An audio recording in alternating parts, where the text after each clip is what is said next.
This is when the National Weather Service tonight is confirming that, yes, 3 tornadoes hit the state of Indiana yesterday. Now that includes one in Johnson County, which caused all the damage that you see from drone cam 13. This is in Greenwood.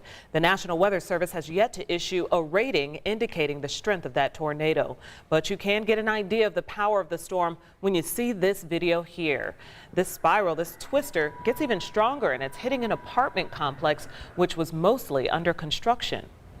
So tonight, we've got live team coverage for you as we take a look at the damage a day later. Our Jen Uranovich takes a look at the damage that's just south of Center Grove High School. But let's start with Rich Nye. He's actually live from Greenwood, where he spent the day in the Kensington Grove neighborhood. Rich? Yeah, we're right in the middle of the Kensington Grove neighborhood, and this is just south of Center Grove High School in Johnson County. This seems to be the area hit hardest by that tornado here in Johnson County. Many homes in this neighborhood have lost part or all of their roofs, including this home behind me, which is owned by the Warner family. Joel McCall has a gaping hole in his home. Obviously, mine got the worst out of this neighborhood. His roof torn off by a tornado and launched into a neighbor's garage. When the storm hit Sunday, Joel had been sleeping. I was right there, yeah. 2x4s and 2x6s stuck through the ceiling, like swords stabbing through the roof, the ceiling in there. So it's pretty scary stuff. His son's scream sent them both to the basement just in time. There's windows in the basement, and we saw just chairs, debris, the guy's dock that's behind, there's a lake back there. The guy's dock flew out and ended up in our driveway. And we'll get back to that in just a moment, but right now, let's hear from the Warner family and their experience in this tornado on Sunday. It's just crazy the way it's just rotating in one spot. The Warner family watched the approaching storm from their front porch. Oh my gosh! Right there, tornado! There's a tornado! Everybody in the basement! Everybody in the basement! The family ran to the basement as the tornado came right at their house. Basement! No, I'm taking a video. No. We are underneath the stairs. The tornado just went over our house. It just went over us. Our ears are popping. Drone cam 13 shows the tornado tore the top off their big red brick house, while the Warners were safe in the basement. The sirens did not go off until after it hit our house. We're all safe. Most of our belongings are okay, you know, the things that matter. More than 20 family and friends showed up Sunday night to move most of the furniture out of the house. Jill took me upstairs Monday morning to see the damage from the inside. This is my older son's room. And I mean, there's just nothing. This is all, they're putting this on today to shore up the house. It was completely gone yesterday, and it was snowing in here with all the insulation. Crews worked Monday to protect the house from further damage before lengthy and extensive repairs can begin. We're just so blessed. I am just so thankful that God took care of us in this situation and that He sent so many people so quickly just to help us out. Jill's parents live nearby. The family stayed there last night and may be living with her parents for the near future. Jenny Uranovich also down here in Johnson County with me today. Jenny, we saw all those videos. We knew there was a tornado here on Sunday. The National Weather Service confirmed that today. They did, and I actually met with the survey team that was out today here in the Kensington Grove neighborhood and in all the other neighborhoods hit in Johnson County.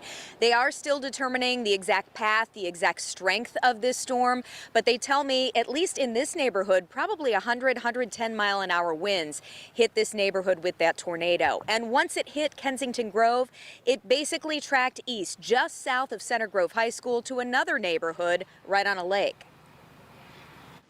Joel McCall has a gaping hole in his home. Obviously, mine got the worst out of this neighborhood. His roof torn off by a tornado and launched into a neighbor's garage. When the storm hit Sunday, Joel had been sleeping. I was right there, yeah. 2x4s and 2x6s stuck through the ceiling, like swords stabbing through the roof, the ceiling in there. So it's pretty scary stuff. His son's scream sent them both to the basement just in time.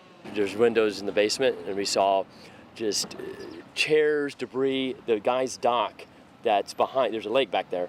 the guy's dock flew out and ended up in our driveway. I mean, a huge piece of dock. And so it's just the strength of the storm, it just is amazing. The Water's Edge neighborhood is prized for its peaceful lakefront backyards. But that's right where the twister carved a destructive path.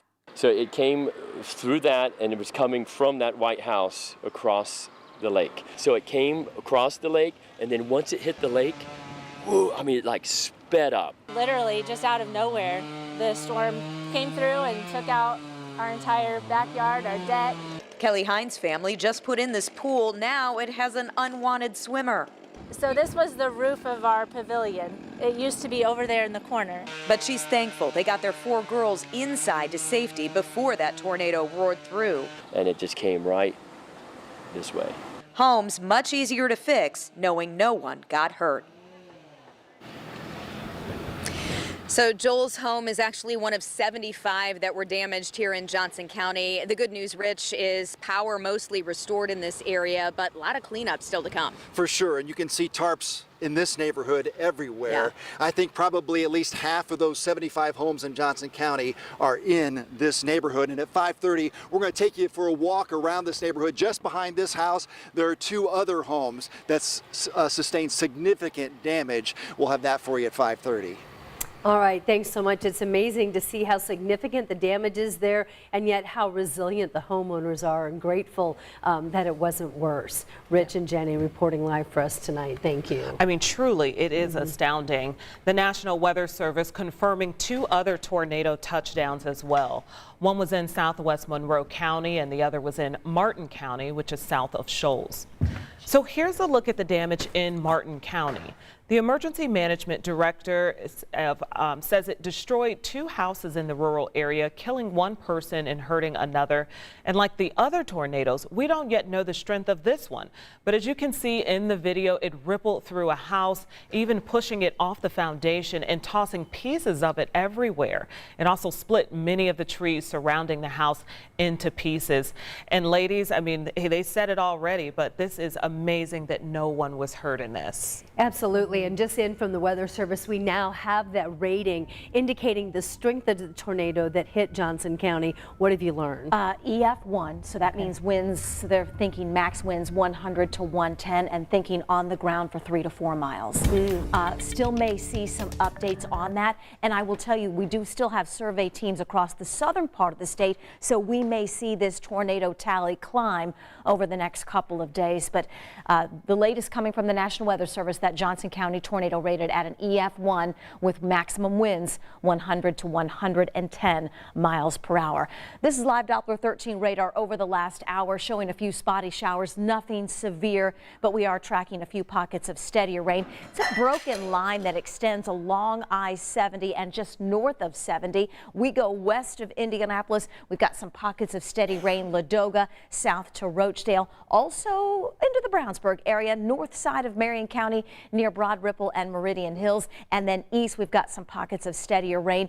This coming out of Pendleton, headed toward the Knightstown area, and we've got some steady rain coming out of Hagerstown, right in between the Cambridge City area and over toward Richmond, covering a good part of Wayne County. Again, non-severe, but some spotty showers around this evening. Temperatures will eventually drop into the 60s tonight. More clouds than sunshine in your Tuesday forecast. Highs near 80. All right, thanks so much. Boy, we sure have had some wild weather. We want to make sure that you are always armed with the latest weather information. One way you can do that is make sure you've got the live Doppler 13 weather app on your phone. It's a free download in your phone's app store, and once you get it, you can sign up for alerts. That way we can notify you anytime that there's storms here in central Indiana.